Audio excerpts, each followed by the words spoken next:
Hi, everybody. I'm Lauren Givert from Unity. Welcome to our live stream today from Gamescom.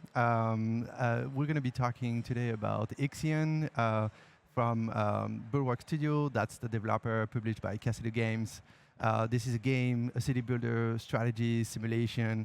You're going to hear more about the game. I'm going to have two guests today that are going to be talking about what the game is like, what IXION is up to as a gameplay, and what's the kind of news about the games. And then we'll get into more technical conversations. We'll have a conversation about how Unity is being used to build a lot of the feature of the game and the kind of technical challenges the developer has to go through to actually get to the game being alive. So that's going to be a very interesting conversation. We're going to get through a bunch of steps. And first, we're going to look at the trailer of the game and to get excited about that conversation. So let's have a look.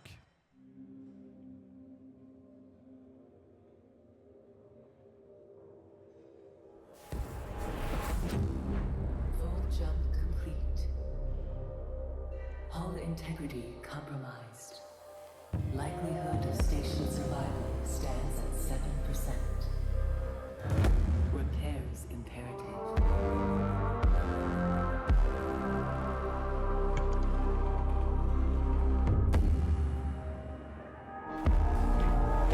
Hull integrity stabilizing.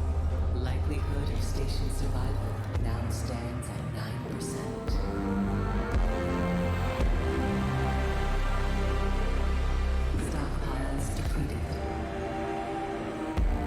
Suggest probe launch to locate resources.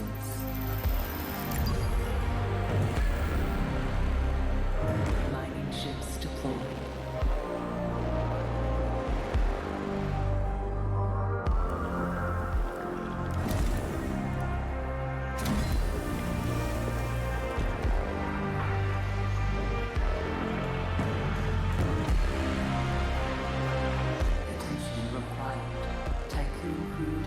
Signal detected. Power consumption reaching critical levels. Administrator intervention necessary.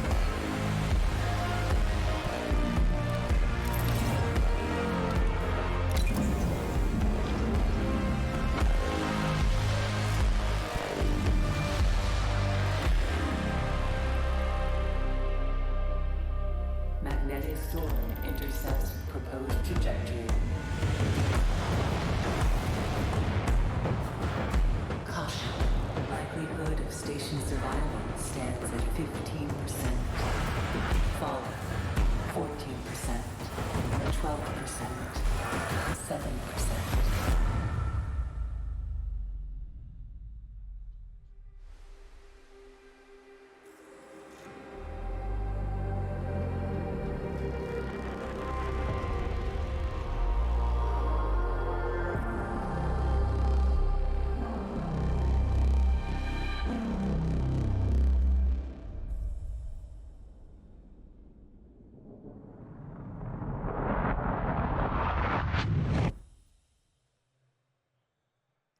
This was amazing.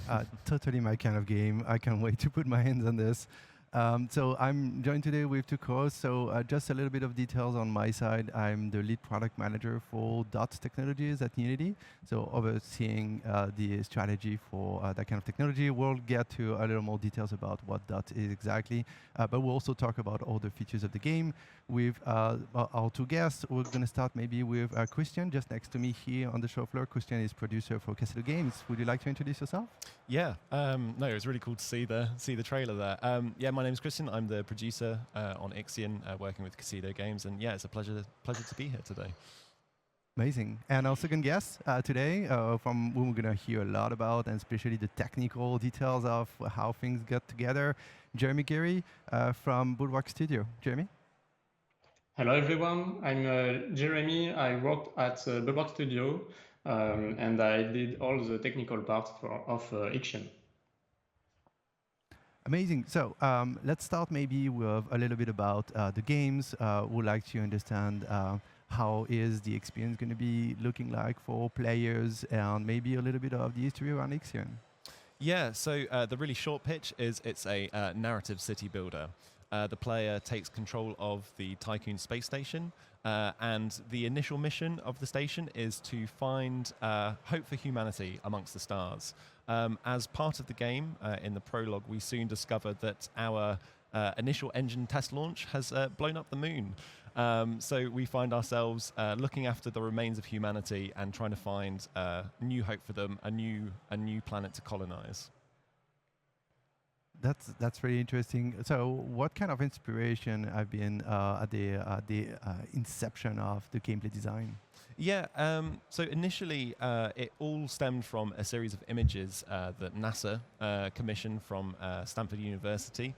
This was imagining what life might look like in the future in a stellar setting. So this was really like the seed of design for IXION, and that was extrapolated out into, the fragile existence that a life in space is. We really want the game to feel like a challenge. It's not a means of easy survival out there.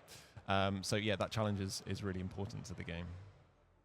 And if we talk more about the gameplay of things, so city builder simulation, how complicated, hard is that going to be? Like, is it a challenging game? Yeah, absolutely. We don't want it to feel like a ridiculously difficult game, but it's the main design rule for us is every time the player solves one issue, they're going to be moving on to the next one straight after that.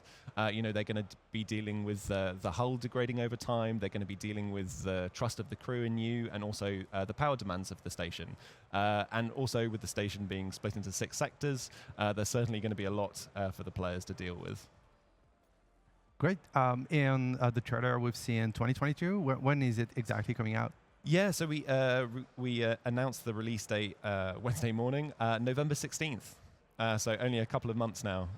So it's getting close. Really exciting.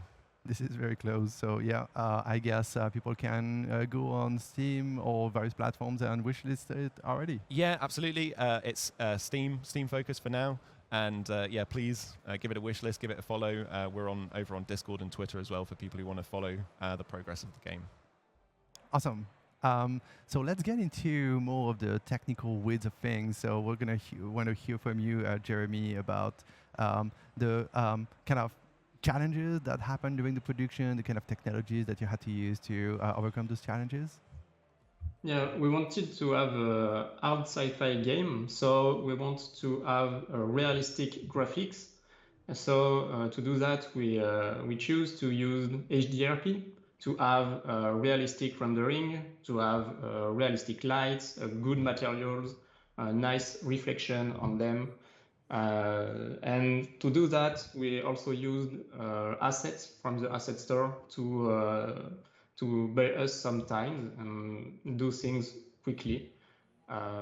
So we used external tools to do what we wanted for this, because HDRP weren't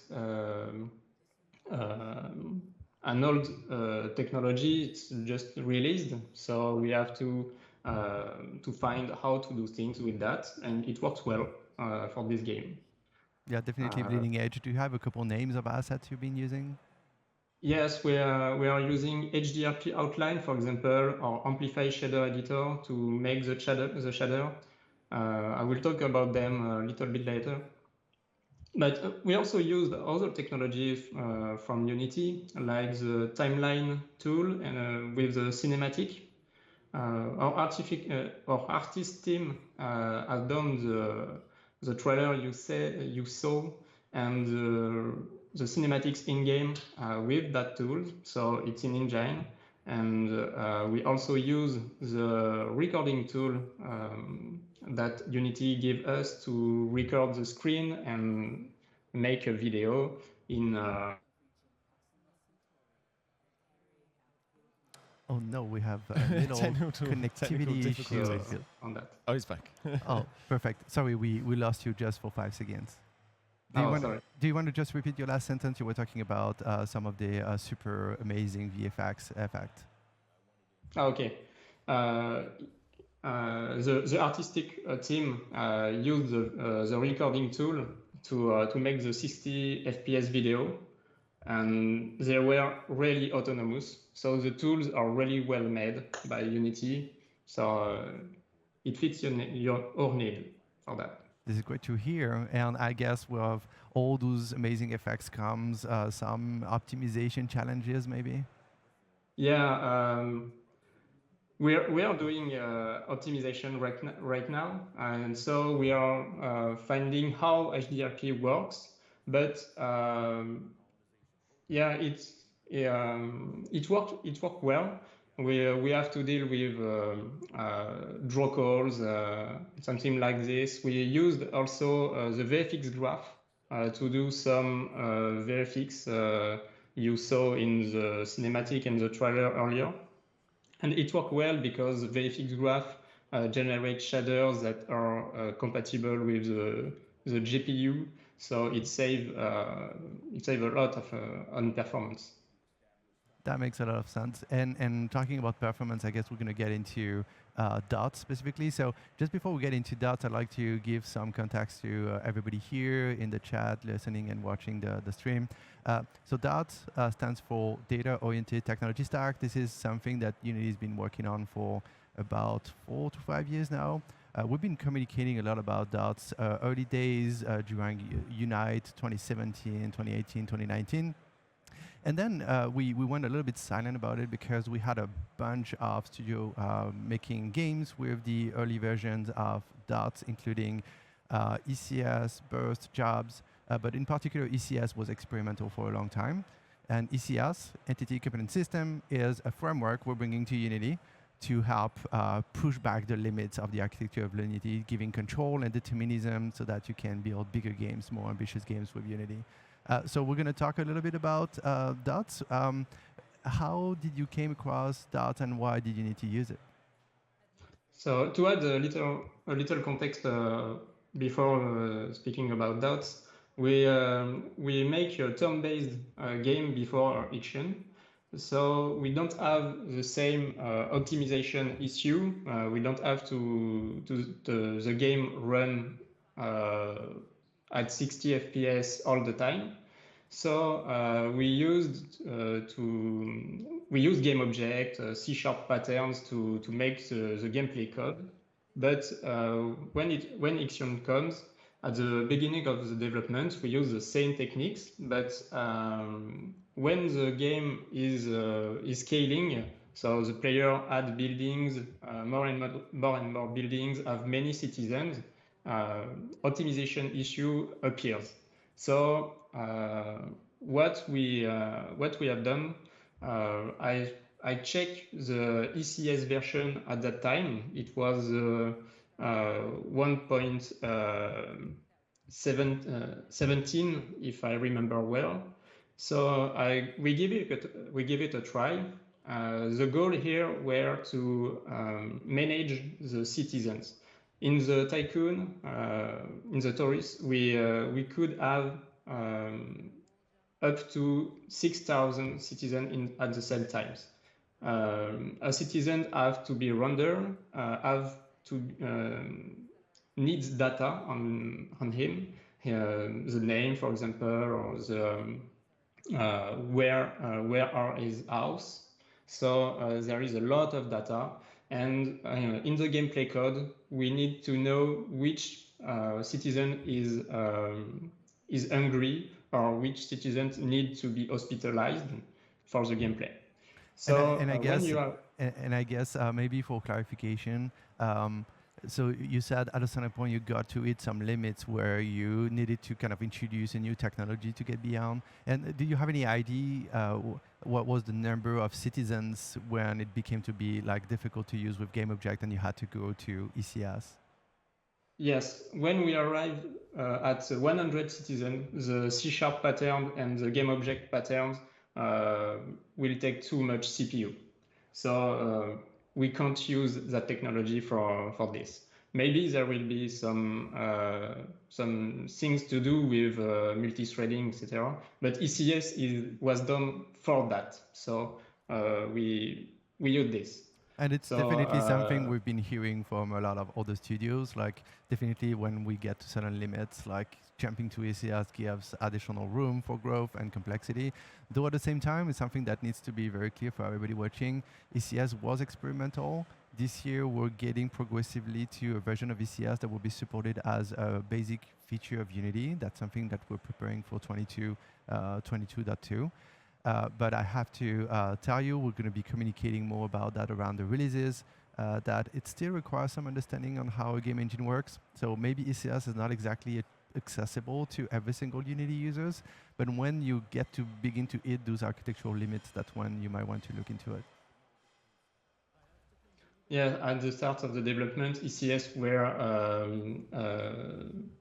how to say that, experimental. So we faced these problems, but we were learning the technology.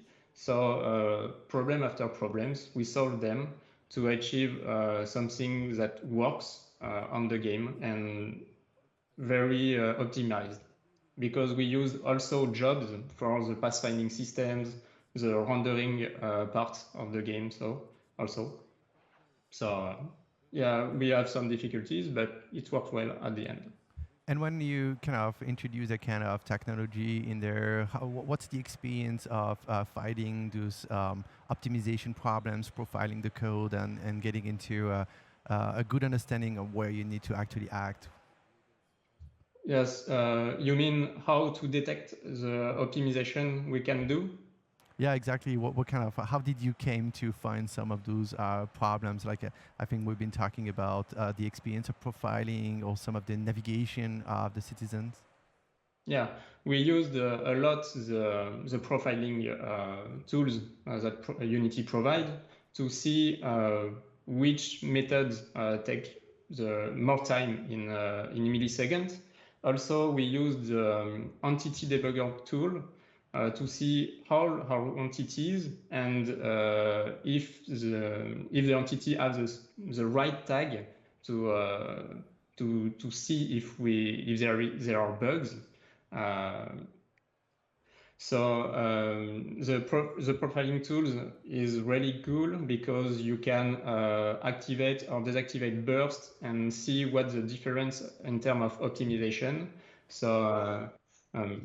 Little by little, we optimize the thing. Yeah, that's true. something That burst is really convenient for that because you can just quickly enable, disable it. That's a very good point. So you prepared for us a bunch of more advanced technical points. So we're going to switch to some of the slides you've been making for us to get into more details about the technical challenges. Yeah, I would like to talk about more in details some points I said earlier, and I will talk about some tools we used for HDRP, some rendering techniques for HDRPs, what we have done with timeline, cinematics, and talk a little more of dots, what we used to render the citizens, and how was our workflow to convert dots into ECS, and how we manage the data to be able to communicate with game object systems with a CS. So you can go to the next slide on the outline slide.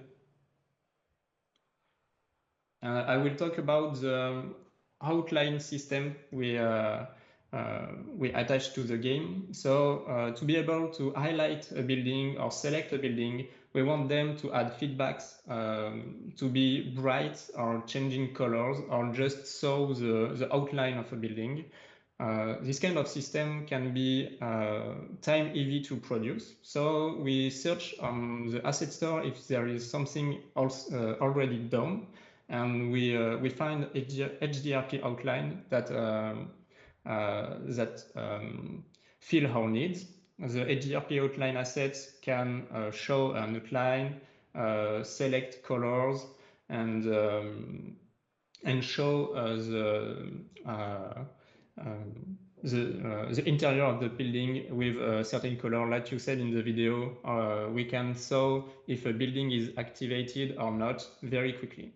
So that plugin is all about feedbacks for the player, and it was really easy to implement.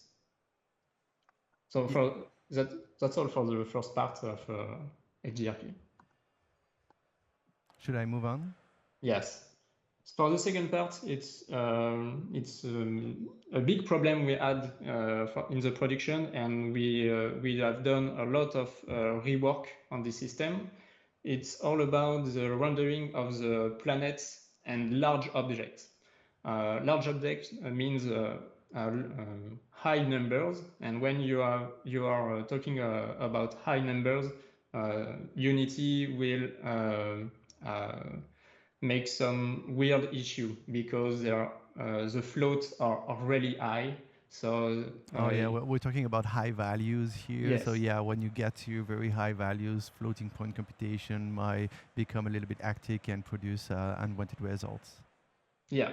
So the goal here was to render a small object and have a very large object like planets just behind him. So at first we tried to use two cameras, one rendering the tycoon and one the universe, the planets.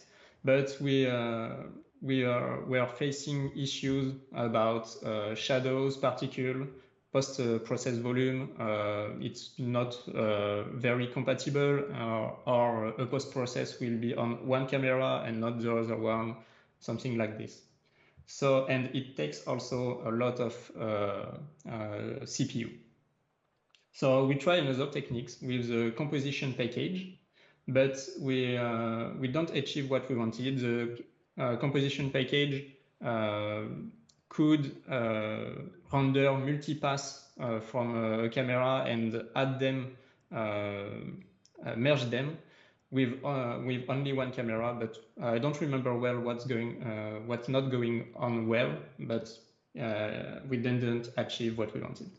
Yeah, it's a feedback we're getting often when we get into HDRP. The practice and the setup of the cameras, the lighting is quite different from what you could expect based on built-in render pipeline or URP. So yeah, it takes a little bit of a learning curve to get to those things, but it gives you control over exactly how you want to get the rendering to be processed. So yeah, with control comes a little bit of complexity. Yeah, and fun fact, yesterday morning I just saw a package with HDRP UI, and you can use another camera for the UI with many optimization on that. So we can, with this package, we can use a camera for the UI and a camera for the gameplay. That's really cool.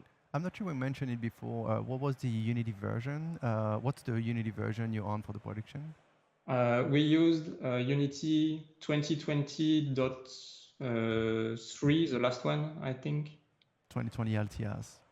Yes, that's right. And so to come back to the rendering system of the solar system, we used dynamic scaling. I mean by that, we cheated the position and the scale of the large object to use only one camera. So our small tycoon is really small at the center of the universe, but the objects are moving around him. So when the tycoon moves, he stays at 0.0.0 in terms of coordinates, but the planet will scale to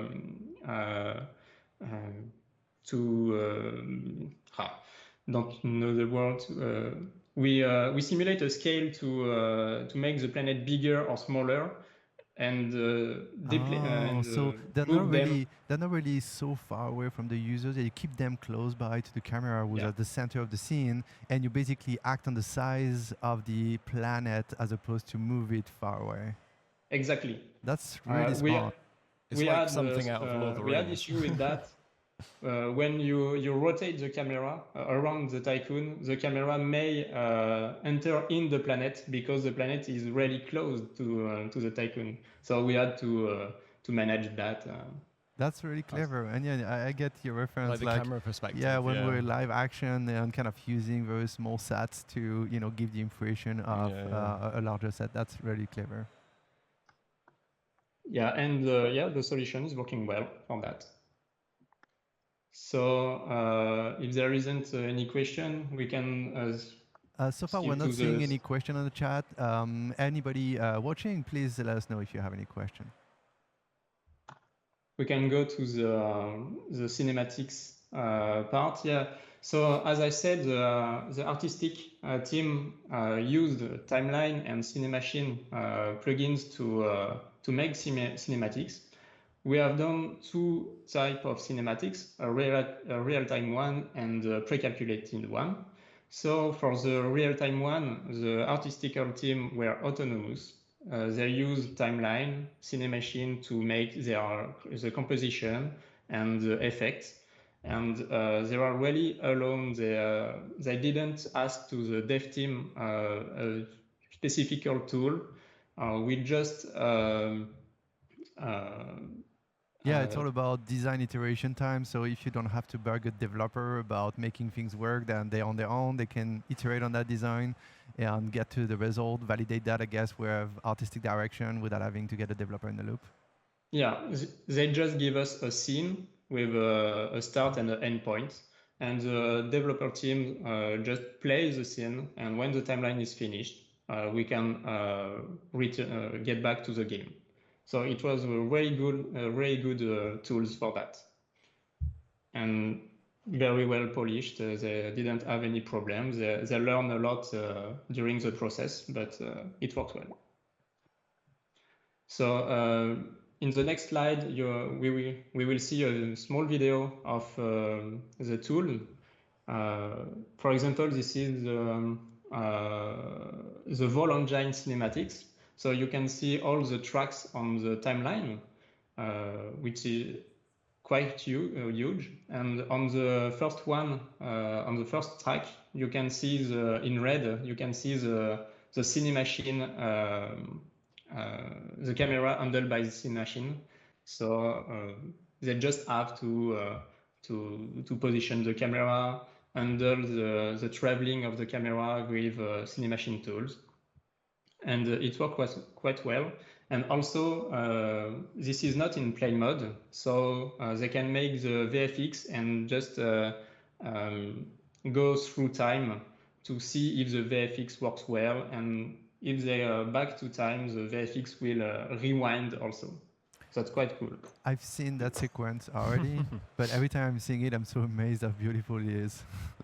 Yeah, I mean, in game we're like jumping between systems all the time, so I could watch this cinematic like all on repeat.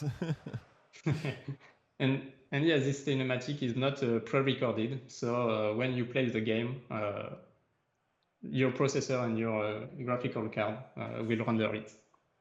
Very cool.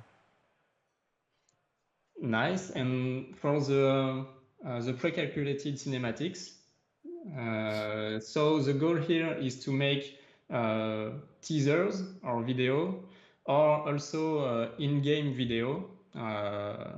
And we also use the same system. So we use also Cinemachine timeline, but we also use in-game footage. So to do this, we use recording tools. I don't remember the full name. It's video recording. Yeah, video recorder, I believe. Video recorder, yeah. So when the artistical team will play the game in Unity, they're playing the game, they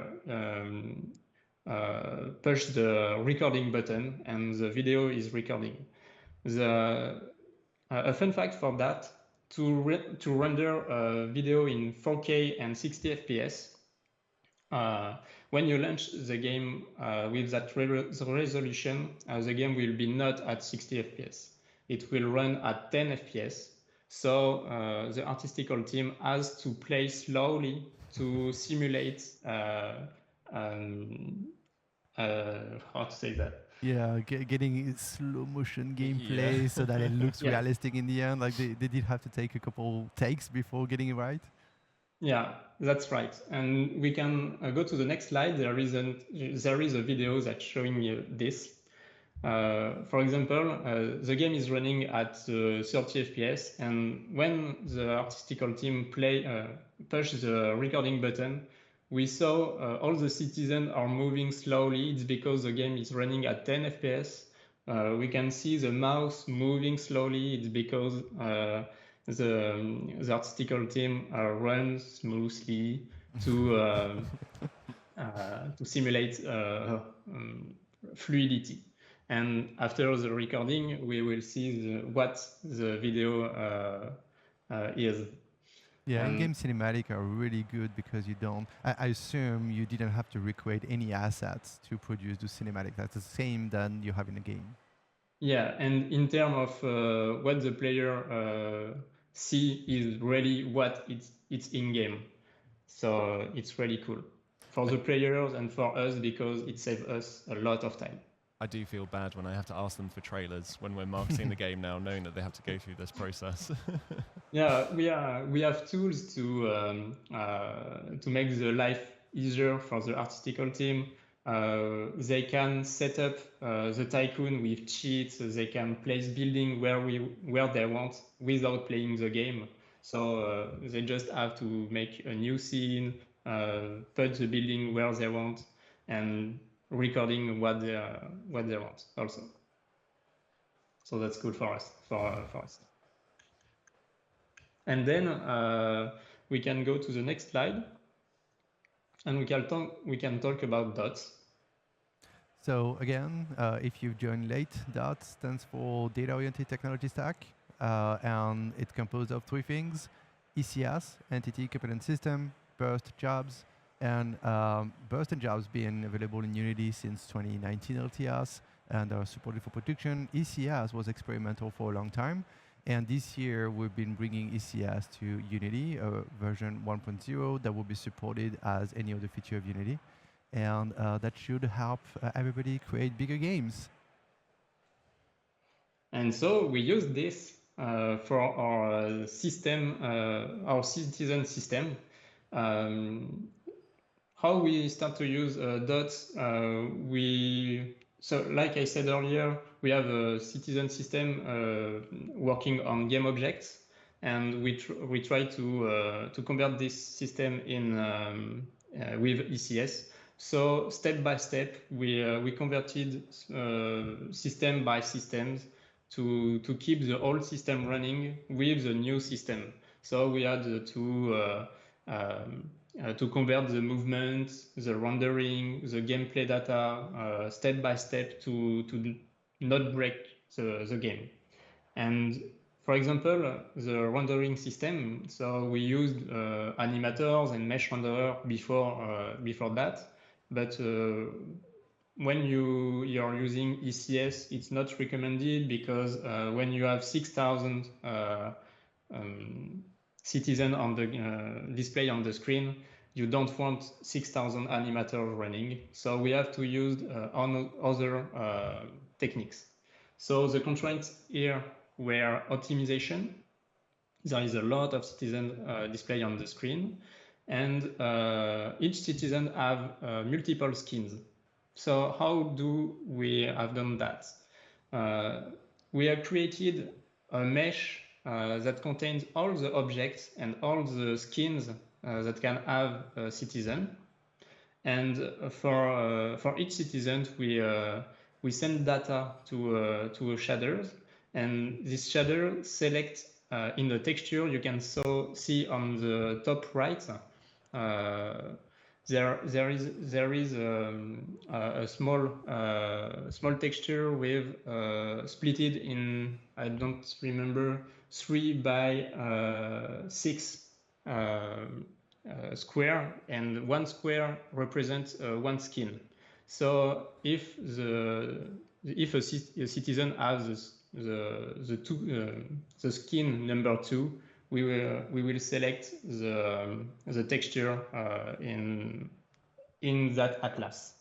Yeah, that's really cool. So basically, every single citizen is the same mesh, and so you have to just send that mesh once to the GPU, and then everything is happening on GPU side, material switching, texture switching for every single citizen being displayed. Yes, and why we have to use one mesh is because we use the draw and mesh instantiated methods to render this. And when you use this method, you have to send the same mesh for multiple entities, but you can send different data for the entities, like the position, the rotation, material data.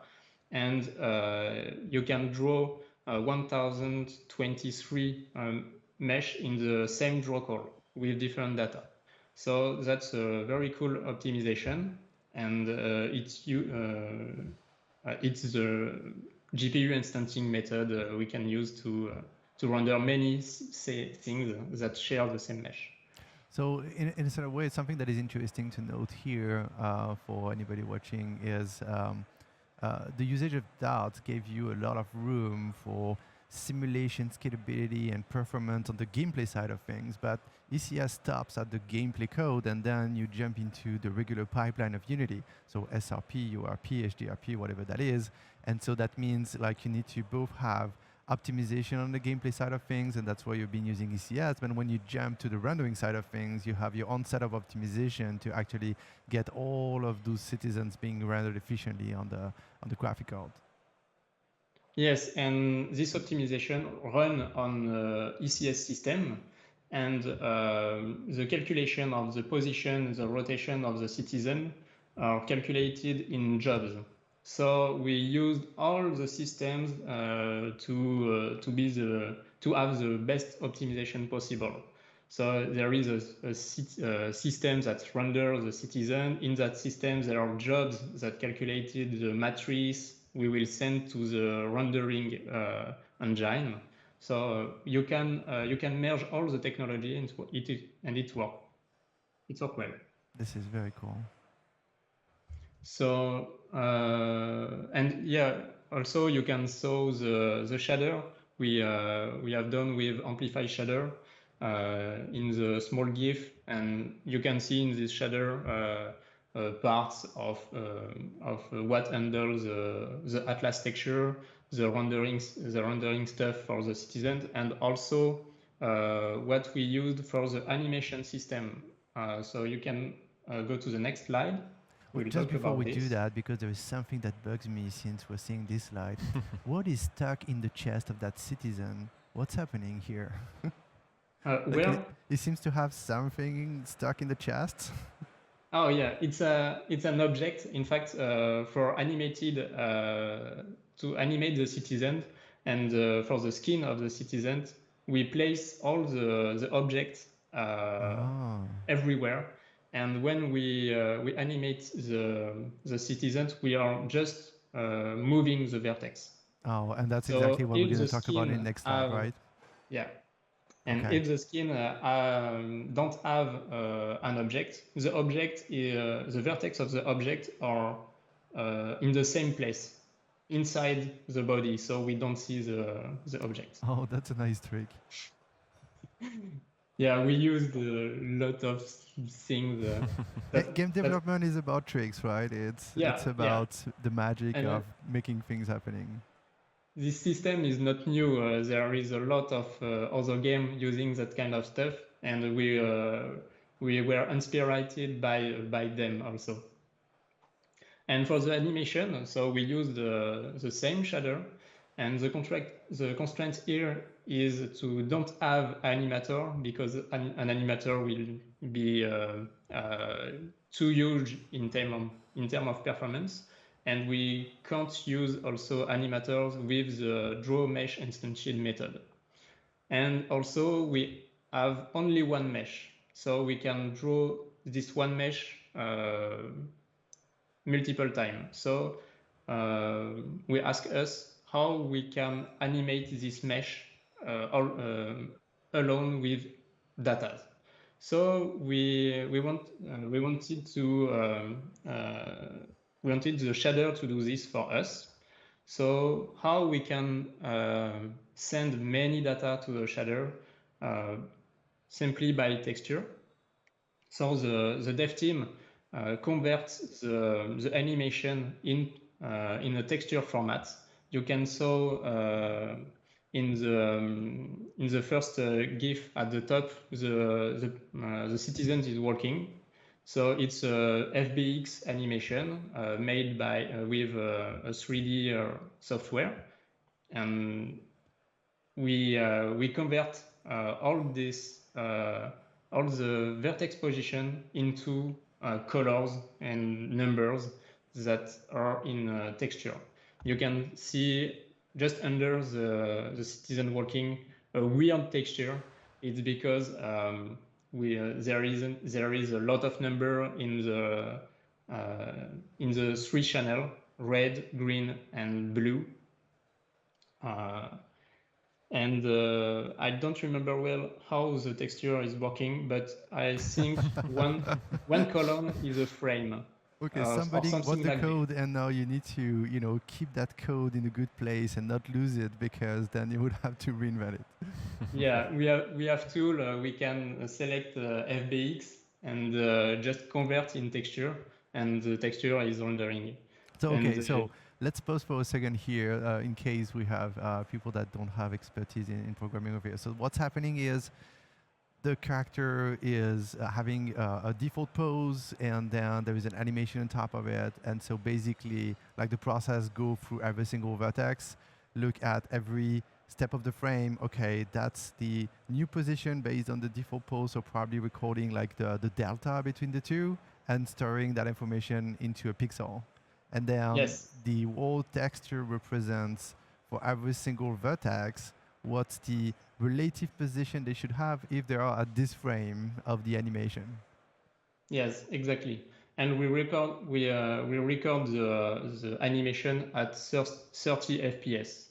So at the first frame, we take the right pixel of the texture and we move the vertex of the first mesh we saw in the previous slide. So we just move the vertex to fit the first frame. Then at the second frame, we take another small part of the texture that have the position of the vertex and change the position of the vertex of the mesh. And frame by frame, you can see the character moving.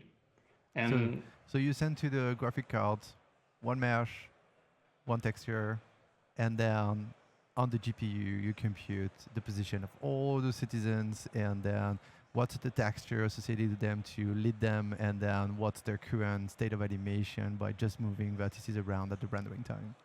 Yes, the ACS system just sends the data, and the shader will read the texture, will move the vertex, and this is GPU side. So we keep the CPU for us for the gameplay code, because as the game is in real time, we will need a lot of CPU. That's an interesting trick. So yeah, keeping CPU budget for simulation and making sure that GPU is super well busy with doing all of that. Does it mean that, I don't know, so you talked about 5,000-6,000 citizens kind of being displayed at a time, something like that? Like, could you have been going further if the gameplay was, kind of going along with this? I didn't try, but I think we can. But there is a lot of other things on the screen at the same time. So in the game, we will not have above 60,000 citizens. So we don't have to be to have a lot of them. There's enough people to look after. We don't need to look after any more in the game. Yeah, it's my crazy developer talking to you. I'm like, just, put millions of them everywhere. Yeah, and in fact, other than the citizens, we have to calculate their pathfinding, where they are working on the roads on the game, and this part will scale a lot.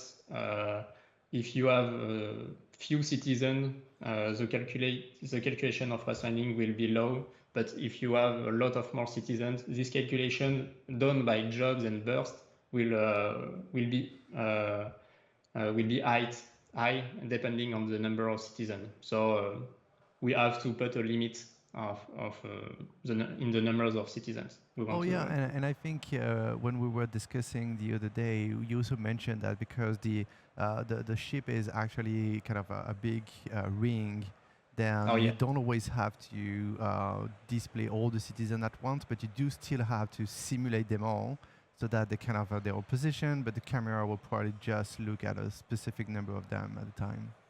Yeah. One issue with the draw mesh instantiated method is that you can't. This is not curl automatically by Unity. It means that if a citizen is drawn not in the camera, in the view of camera, it will be drawn by the graphical card. So we have to call this method intelligently in the best way to be optimized, and just trying to draw what we see on the Tycoon.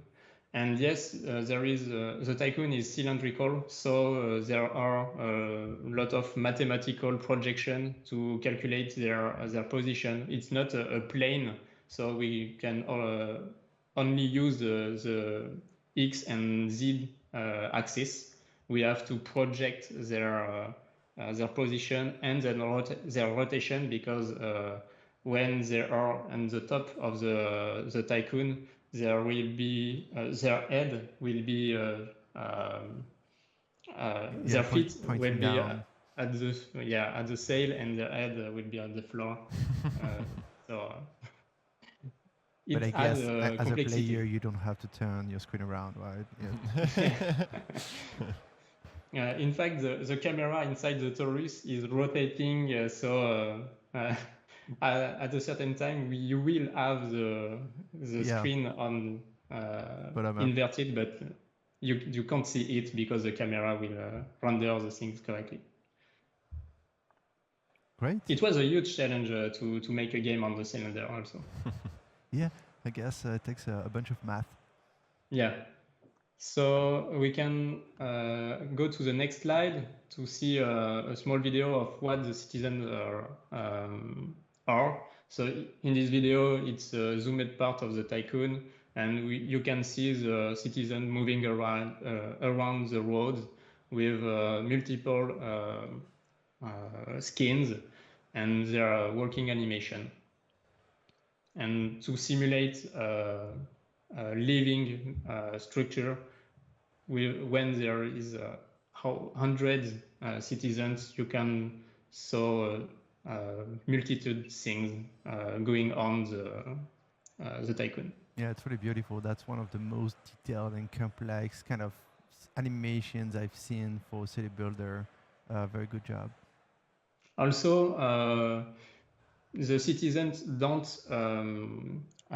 cast shadow, but we use a small tricks. I don't know if the video is rendering that well. There is a small area, black area under the citizens to simulate a small shadow.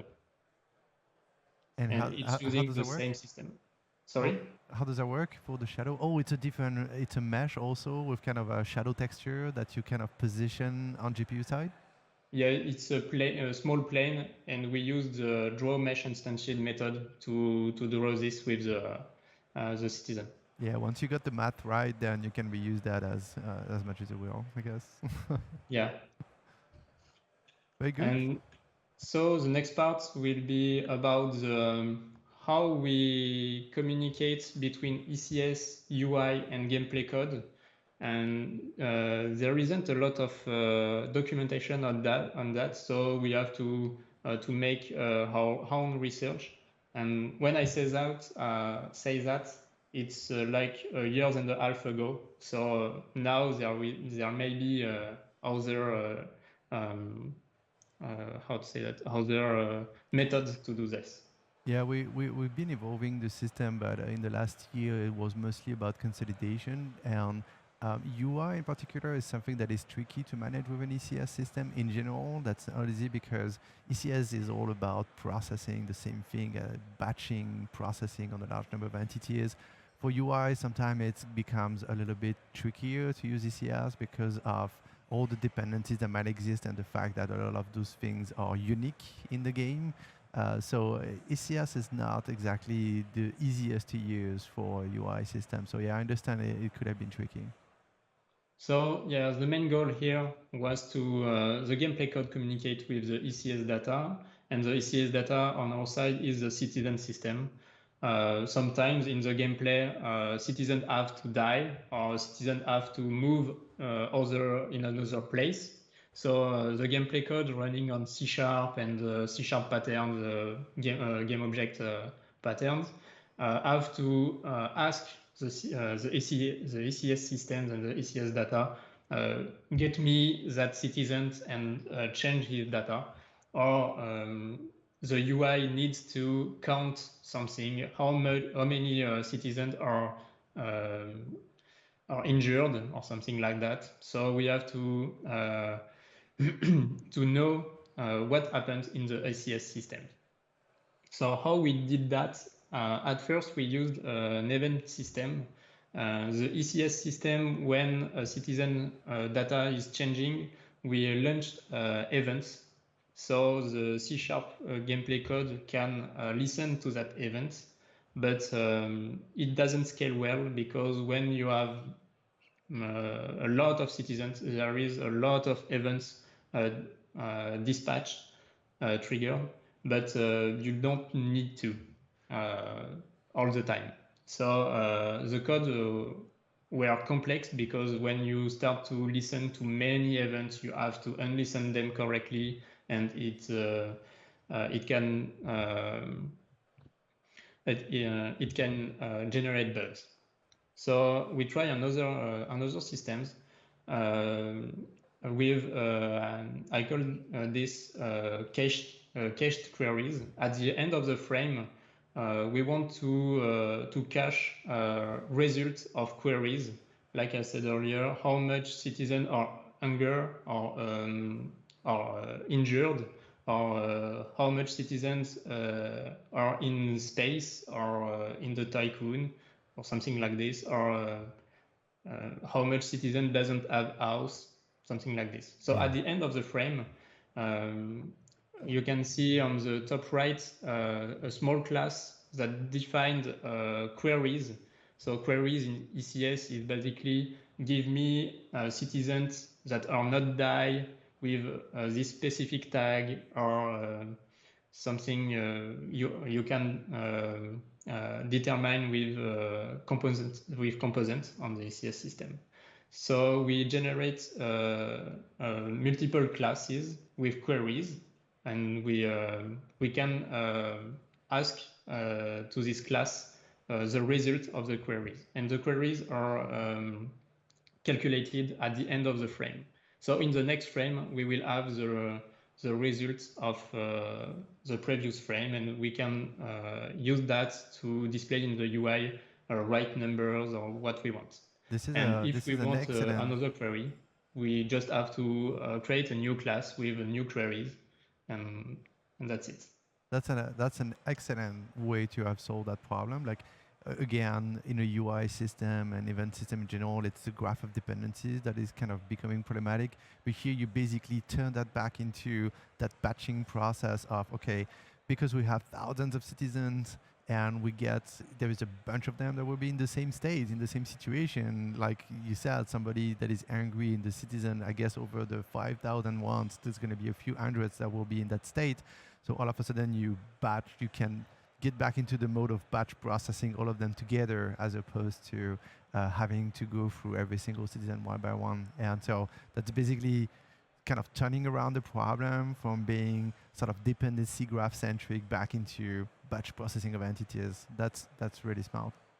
Yeah, and there is a small example in the second image. This is a C#